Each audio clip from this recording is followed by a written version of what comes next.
시청자 여러분 안녕하십니까? 뉴스온 시작합니다. 달빛철도 특별법이 국회를 통과하면서 광주선 철도 지하화 사업이 주목받고 있습니다. 마포구가 취업을 희망하는 청년들을 위해 면접 정장을 무상 대여합니다. 횡성군이 고령 운전자 교통사고를 예방하기 위해 고령 운전자 면허증을 반납 시 30만 원을 지원합니다. 국내 연구진이 지방 간 치료를 위한 신약 후보 물질 개발에 성공했습니다. 평창군과 송파구 여성단체 협의회가 지역 사회 발전에 함께 노력하기 위해 자매 결연 협약을 체결했습니다.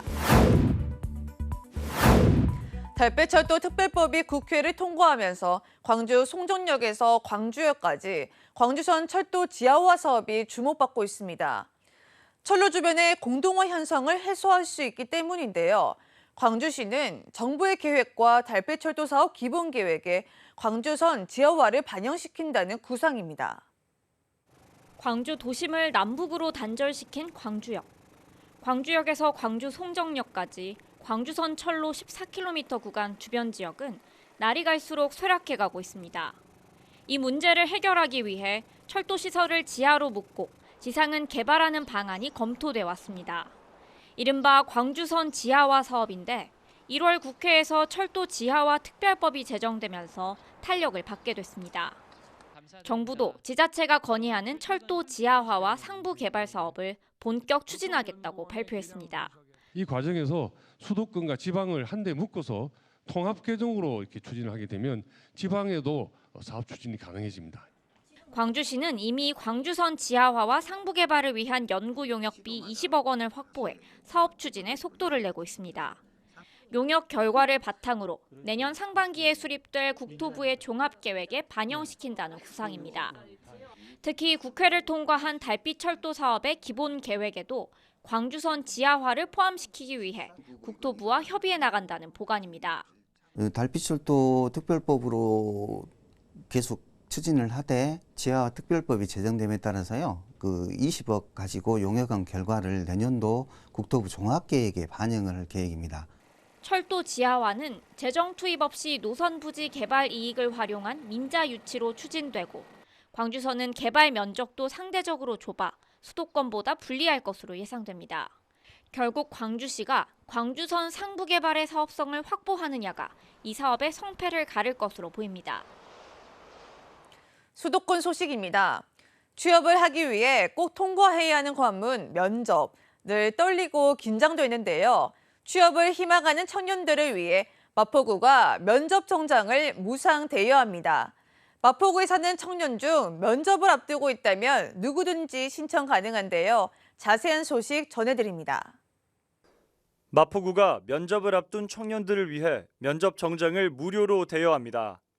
마포구에 주민등록을 두고 있고 기업 면접 응시 예정인 청년이라면 누구든 재킷, 셔츠, 바지를 2박 3일 동안 대여할 수 있습니다. 대여 신청은 대여 신청서, 주민등록 초본 한 부, 면접 증빙 자료를 첨부한 이메일을 통해 가능하며 주말 공휴일 제외 7일 전까지 신청해야 합니다.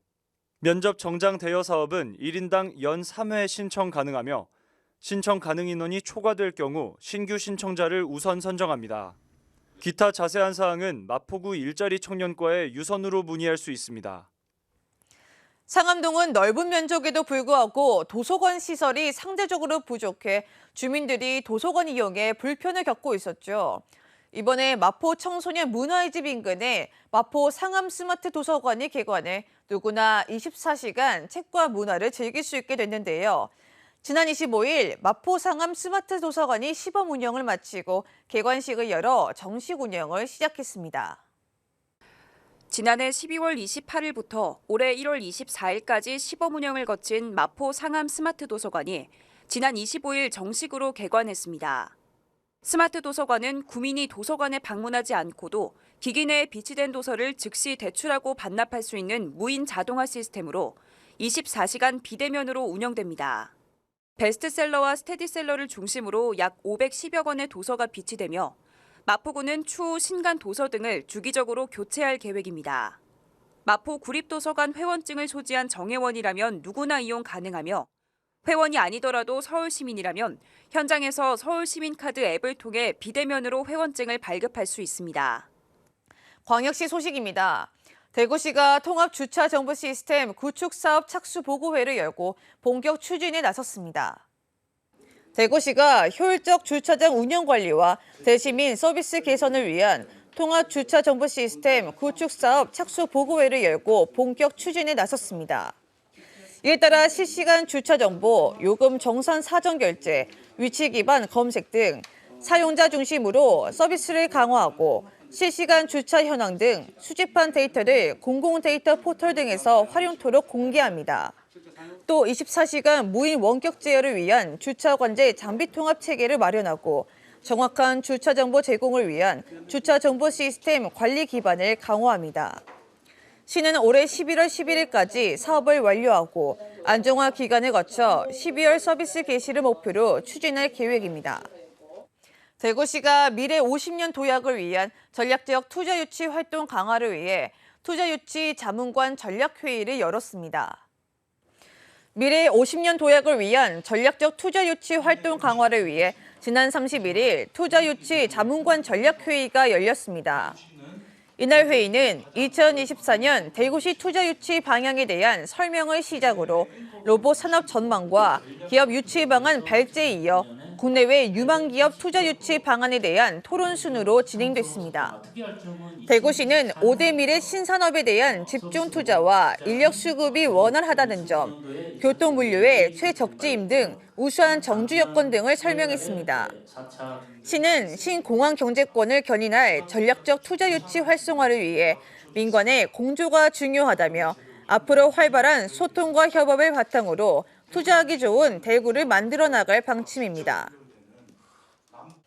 대전시는 지난 30일 시청 구내식당에서 대전시 자원봉사연합회와 NH농협은행 대전본부가 함께하는 따뜻한 겨울나기 사랑의 밑반찬 나눔 행사를 열었습니다.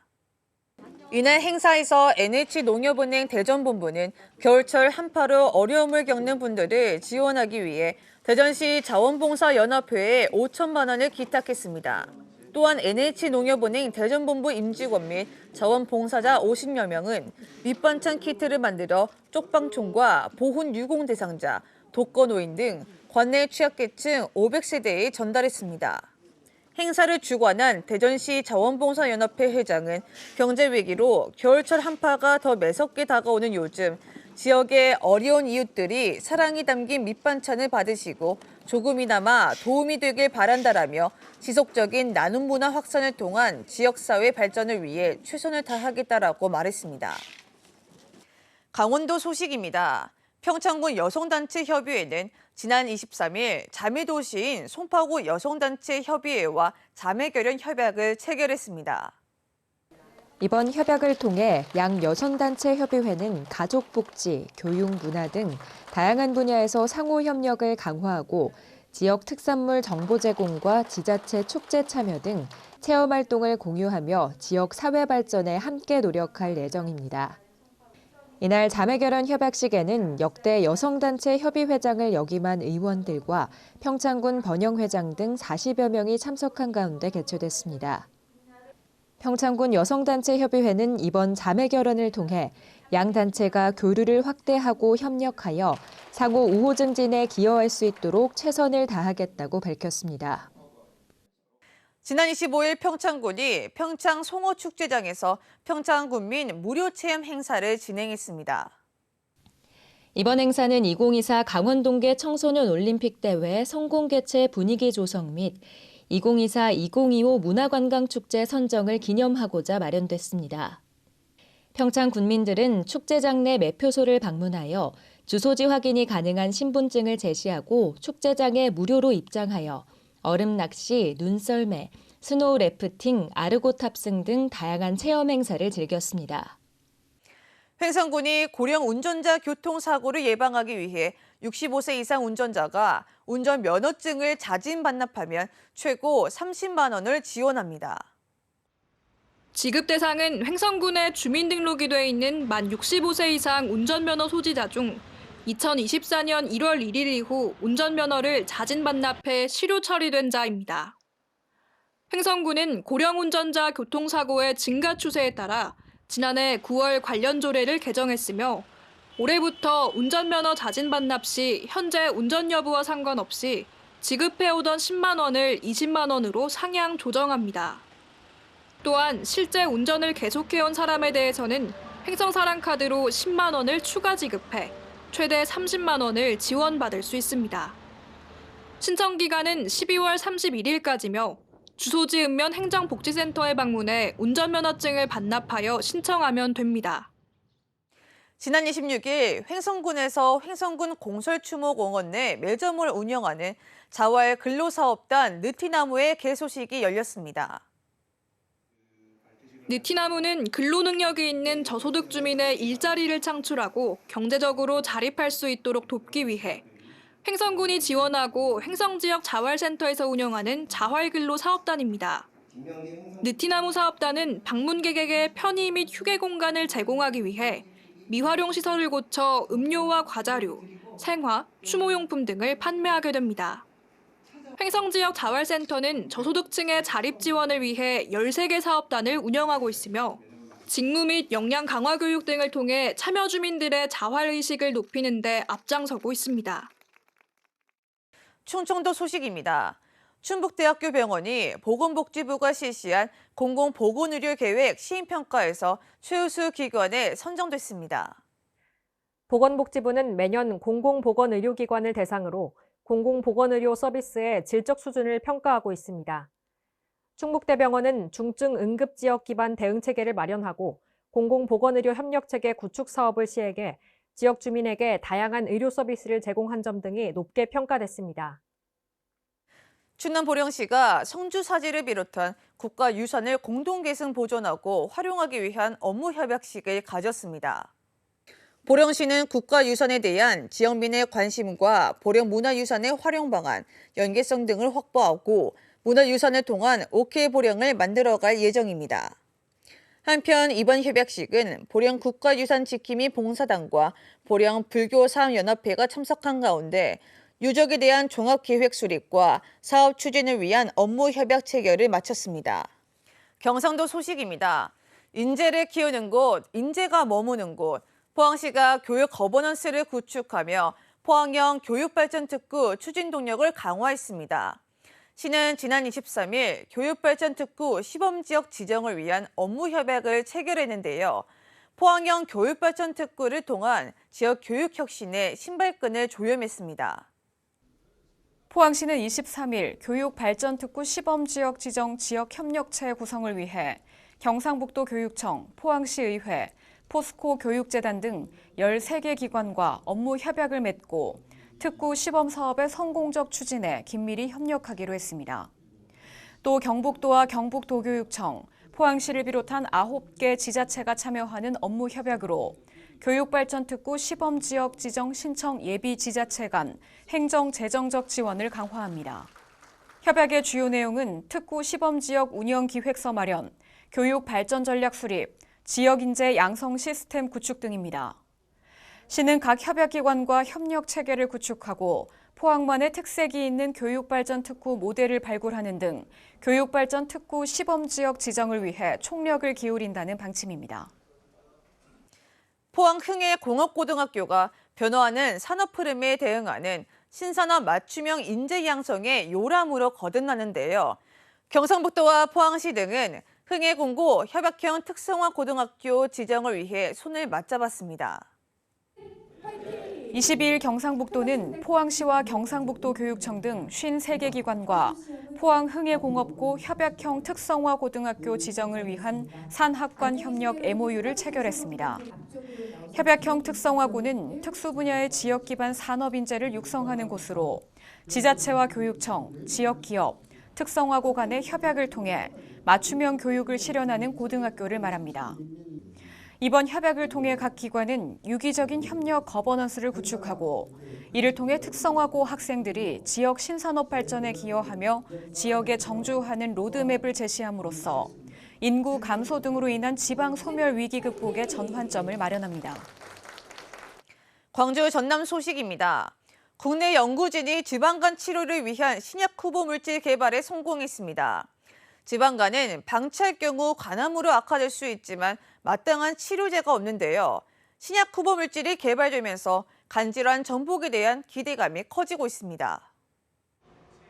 지스트 화학과 연구팀과 카이스트 의과학대학원 연구팀이 7년여 동안 공동 연구로 개발에 성공한 지방간 치료 물질입니다. 간 내 지방 축적과 간 경화를 동시에 억제하는 이중 효과를 갖고 있습니다. 동물 실험 결과 간 지방증과 섬유화를 50에서 70% 억제하고 우울증과 자살 충동 등 중추신경계 부작용은 적은 것으로 나타났습니다. 공동 연구팀이 개발한 지방간 신약 후보 물질은 현재 인체 안정성을 검증하는 임상 1상 단계를 거치고 있습니다. 저희 화합물 호주에서 건강한 성인 대상으로 임상 1상 시험 진행했고 심각한 부작용 발생하지 않았고 안정성 양호한 것으로 확인되었습니다. 해외 연구팀들이 개발한 지방간 치료 물질과 비교해 공동 연구팀의 치료 물질은 간 섬유화 개선 효능이 월등히 높은 것으로 조사됐습니다. 이 같은 연구 결과는 올해 초 국제학술지에 게재됐고 국제 컨퍼런스에 발표돼 호평을 받기도 했습니다. 이 물질이 궁극적으로 약이 되는 것을 저희가 원하는데 또 많은 비용이 들어가니까 공동 연구자 아니면 공동 파트너를 찾아서 같이 개발되거나 또는 저희 화합물이 더 큰 회사에 또 기술 이전되는 것이 또 저의 목표 중에 하나가 되겠습니다. 우리나라 성인 10명 중 4명이 지방간 환자라 할 정도로 흔한 질병이지만 아직까지 이렇다 할 치료제는 없는 상황. 공동 연구팀의 치료 물질이 신약으로 개발될 경우 지방간 치료에 획기적 전기가 마련될 것으로 기대됩니다. 정부가 의대 정원 확대를 설 전후에 발표할 것이 유력한 가운데 최근 목포대와 순천대가 공동으로 의과대학 신설을 합의했습니다. 그동안 의대 신설을 추진하면서도 지역적 합의조차 이끌어내지 못한다는 비판에서 자유로워질 수 있게 됐습니다. 목포대와 순천대의 공동 의과대학 신설 합의는 전남 국립의대 신설에 탄력을 받게 할 것으로 기대됩니다. 이제 전남도와 정치권이 풀어야 할 과제는 정부의 의대 정원 확대안에 의과대학이 없는 의료 취약지의 국립의대를 신설한다는 조항이 포함되도록 하는 겁니다. 의과대학이 없는 광역자치단체는 전남과 경북 두 곳뿐이기 때문입니다. 더 나아가 국립의대 신설 시기도 명시돼야 합니다. 그동안 전라남도는 국립의대 신설을 정부에 끊임없이 전달해 왔습니다. 지난주에는 국회 앞에서 범도민 결의대회를 갖기도 했습니다. 의과대학을 전남에 신설하라! 신설하라!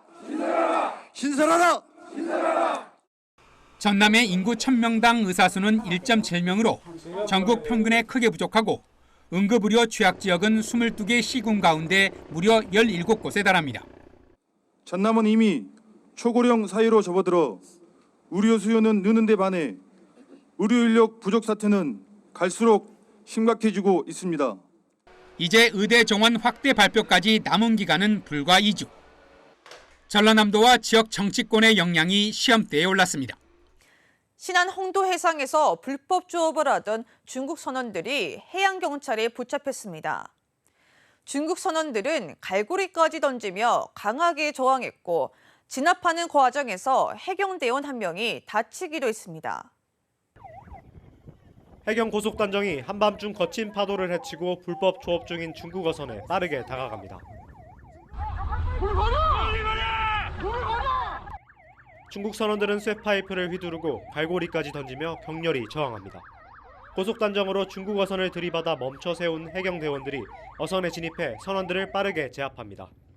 증거물은 지금 저희들이 확보를 했고 일부 보면은 이제 그 막대기 끝에 보게 되면 그물도 달리고 있던 어떤 그런 종류거든요. 전남 신안 홍도 해상에서 불법 조업 중이던 중국 어선 2척이 해경에 납포된 건 어젯밤 9시 반쯤. 흉기를 휘두르며 저항하는 중국 선원들을 제압하는 과정에서 우리 해경 1명이 부상을 입기도 했습니다. 해경은 50대 중국인 선장 2명과 선원 등 모두 34명을 불법 조업 등의 혐의로 붙잡았습니다. 특히 흉기를 휘두른 선원들에 대해서는 특수공무집행 방해 혐의까지 적용할 방침입니다. 광주의 아파트 단지 3곳 중 한 곳이 고춘 연한 30년을 초과하고 있습니다. 그만큼 광주 시민들의 주거 여건이 열악한 상황인데요. 경제성이 부족해 재건축은 어렵고 각종 규제 탓에 리모델링도 쉽지 않아 정부의 정책에 보완이 시급합니다. 지어진 지 33년 된 광주의 한 아파트입니다. 등록된 차량은 세대당 1.7대인데 주차 공간은 세대당 0.6대에 불과하다 보니 매일 주차 전쟁이 벌어집니다.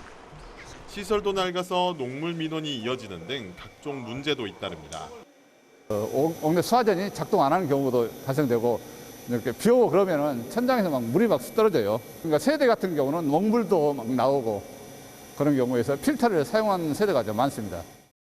지난해 11월 기준 광주의 아파트 단지 1209곳 가운데 구축 연한 30년을 초과한 아파트가 403곳인 곳으로 집계됐습니다. 전체 중 약 33%로 광주 시내 아파트 단지 3곳 중 한 곳은 이미 30년을 넘은 겁니다. 이런 아파트의 주거 환경 개선을 위해 지난 10일 정부는 재건축 규제를 완화하겠다고 발표했습니다. 하지만 재건축을 하려 해도 광주에서는 충분한 경제성 확보가 어렵다 보니 그림의 떡일 뿐입니다. 근데 지금처럼 시장이 침체되어 있고 수요가 줄어든 상태에서는 새롭게 일반 분양을 통해서 이제 기대할 수 있는 그런 수익 구조가 아무래도 약해질 수밖에 없는 구조입니다. 이 때문에 재건축보다 비용 부담이 덜한 리모델링이 현실적인 대안으로 떠오르고 있습니다. 광주 봉선동의 한 아파트 단지는 2,300억 원을 투자해 광주에서는 최초로 리모델링을 추진하고 있습니다. 그런데 리모델링 규제 완화는 이번 정부 대책에서 빠져 있어 착공까지 4년 안팎의 시간이 더 필요할 전망입니다. 이제 1차, 2차에 걸치는 수직 증축에 대한 안전진단 부분이 두 번에 걸쳐서 진행될 게 아니고 1차 한 번만 진행되도록 완화시켜주는 그게 되게 필요할 것 같고요. 경제성이 낮고 낡은 주거 환경으로 불편을 겪는 아파트 주민들을 위해 리모델링 규제 완화를 포함해 주택 공급 정책의 보완이 필요해 보입니다. 특별자치도 소식입니다. 제주도가 제19회 제주평화기 전국 태권도 대회 개회식을 개최했습니다. 제주특별자치도는 지난 30일 제주 한라체육관에서 제19회 제주평화기 전국 태권도 대회 개회식이 개최됐다고 밝혔습니다.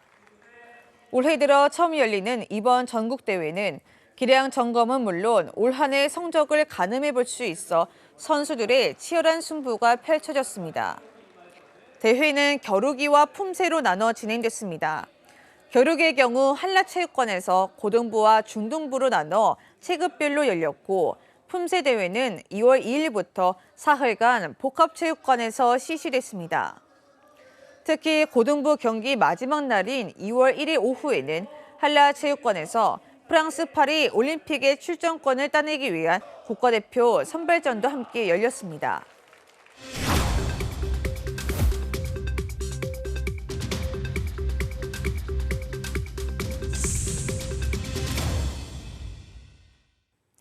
클릭 행사 톡톡 시간입니다.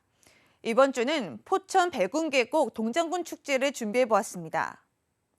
산과 계곡이 어우러져 경치가 아름다운 포천 백운계곡에서 제19회 포천 백운계곡 동장군 축제가 열립니다. 축제는 겨울 여행의 테마가 있는 놀이와 체험 프로그램, 먹거리 등 다양한 프로그램이 진행되며 특히 눈썰매장의 길이가 약 120m로 계곡과 주변 경관이 어우러져 눈썰매를 타며 아름다운 경치를 감상할 수 있어 수도권에 손꼽히는 겨울 축제임을 자랑하고 있습니다. 주최 기간은 2월 10일까지며 산과 계곡의 빼어난 경치를 즐기실 수 있습니다. 도로의 지뢰라고 불리는 포트홀, 5.16 도로 사례처럼 날씨나 도로 상황 등으로 시야 확보가 어려운 상황에 포트홀을 피해가기가 어렵죠. 이 때문에 포트홀은 언제든지 크고 작은 사고나 차량 파손으로 이어질 수 있습니다. 아스팔트를 메워도 응급처치에 불과한 만큼 임시방편보다는 수시로 도로를 확인하는 등 근본적인 대책이 필요합니다. 오늘 준비한 소식은 여기까지입니다. 시청해주신 여러분 고맙습니다.